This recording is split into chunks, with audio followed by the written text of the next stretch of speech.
You love your cat, but here's the truth. You're probably doing things every single day that your cat absolutely hates, and you don't even know it. Today, I'm going to show you the 10 things that drive your cat crazy. And trust me, you're going to realize you've been doing at least half of them. By the end of this video, you'll know exactly what to stop doing, so your cat can actually be happier and more comfortable around you. Let's be real. Cats can't tell us in words when something bothers them. They can't say, "Hey, I hate when you do that." So instead, they show us through their behavior. They hide, they swat, they avoid us. And we think they're just being difficult, but they're not. They're just trying to tell us something, and we're not listening. So let's fix that. Here are 10 things your cat secretly hates, and what you should do instead. Number 1. Staring directly at them without blinking.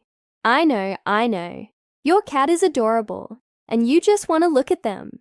But in cat language, a hard, unblinking stare is a threat. It's confrontational. It's how cats challenge each other before a fight. When you stare at your cat without blinking, especially if you're a stranger, or if your cat is already nervous, you're making them uncomfortable. They feel like you're challenging them, and their instinct is either to stare back, which escalates the tension, or to look away and try to escape. What to do instead? Look at your cat, then look away. Or better yet, give them a slow blink. Close your eyes slowly, hold for a second, and open them again. In cat language, that's, "I love you, and I'm not a threat." Your cat will actually relax around you more if you stop the hard stares. Number 2. Picking them up without warning. Imagine you're just standing there, minding your own business, and suddenly someone grabs you and lifts you off the ground. That's what it feels like for your cat when you scoop them up out of nowhere. Cats like to feel in control. They don't like being restrained or picked up suddenly, especially if they weren't expecting it. It makes them feel vulnerable and trapped. And if your cat already doesn't like being held, forcing it on them is just teaching them to avoid you. What to do instead? Let your cat come to you.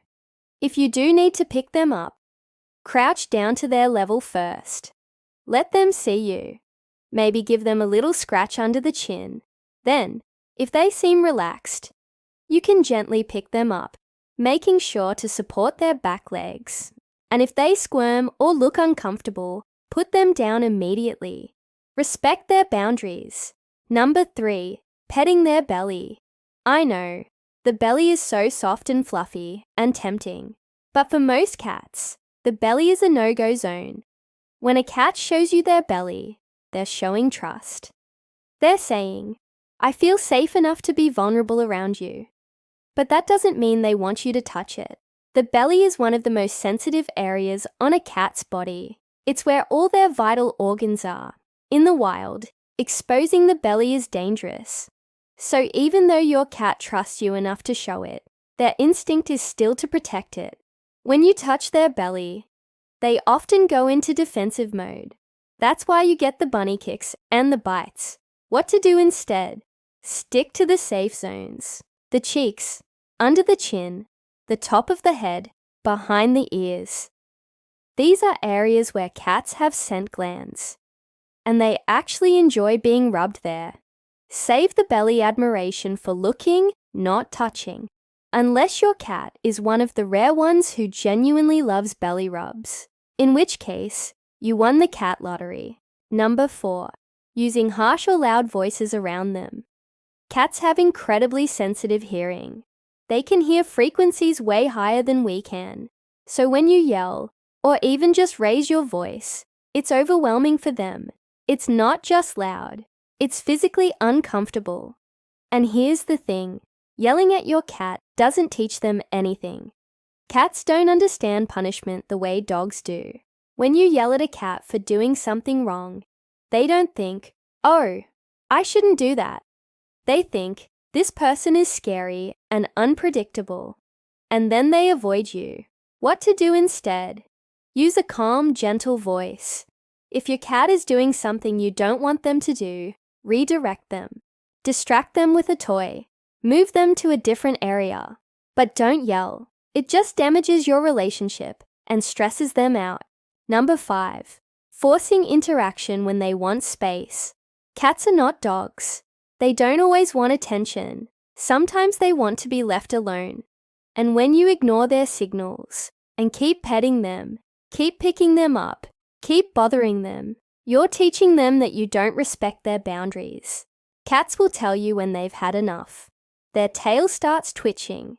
Their ears go back. They move away. They might even swat at you. These are all clear signals that say, I need space right now. And if you ignore those signals, you're just making your cat more stressed and less likely to want to be around you in the future. What to do instead? Pay attention to your cat's body language. If they're moving away from you, let them go. If they're showing signs of overstimulation, stop petting. Give them space. Let them come back to you when they're ready. Trust me, your cat will actually seek you out more if they know you respect their need for alone time. Number 6. Moving their food, water, or litter box constantly. Cats are creatures of habit. They like routine. They like knowing where their stuff is. When you keep moving their food bowl, or their water dish, or especially their litter box, it stresses them out. Imagine if every day you came home and your bathroom was in a different room. You'd be annoyed, right? That's how your cat feels. They rely on consistency, and when things keep changing, they get anxious. Some cats will even stop using their litter box, or stop eating if you move things around too much. What to do instead? Pick a spot for your cat's essentials and keep them there. If you absolutely have to move something, do it gradually. Move it a little bit each day so your cat can adjust. But in general, once you've found a good setup, leave it alone. Number 7. Not keeping their litter box clean. This one is huge. Cats are incredibly clean animals. They spend hours grooming themselves. They bury their waste. They don't want to use a dirty bathroom any more than you do. When you don't scoop the litter box regularly, your cat hates it. It smells bad to them. It feels gross.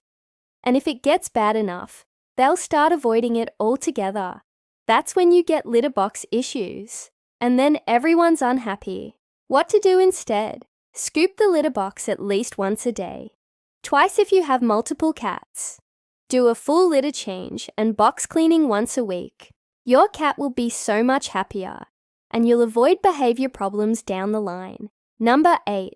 Spraying them with water as punishment. A lot of people think spraying a cat with water is harmless discipline, but here's the truth. It doesn't work, and it damages trust. Your cat doesn't connect the spray bottle with the behavior you're trying to stop.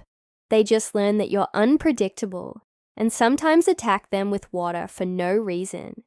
And if your cat doesn't see you spray them, they definitely won't make the connection.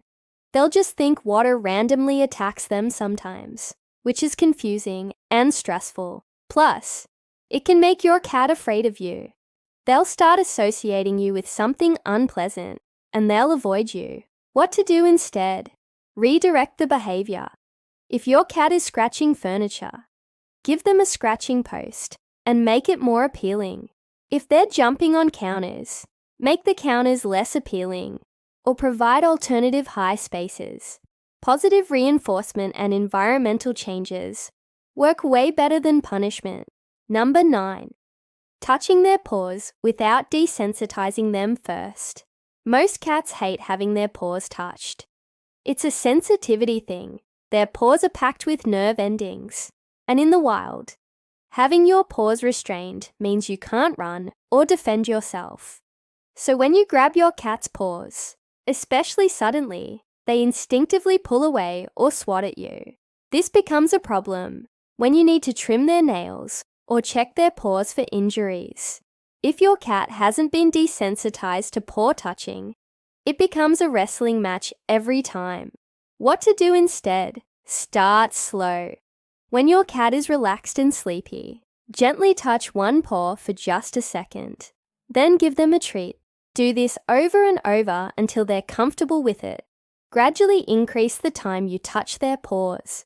Eventually, you can work up to holding their paw and extending their claws. But it takes patience. Don't force it. Number 10. Ignoring their communication and then getting mad when they act out. This is the big one.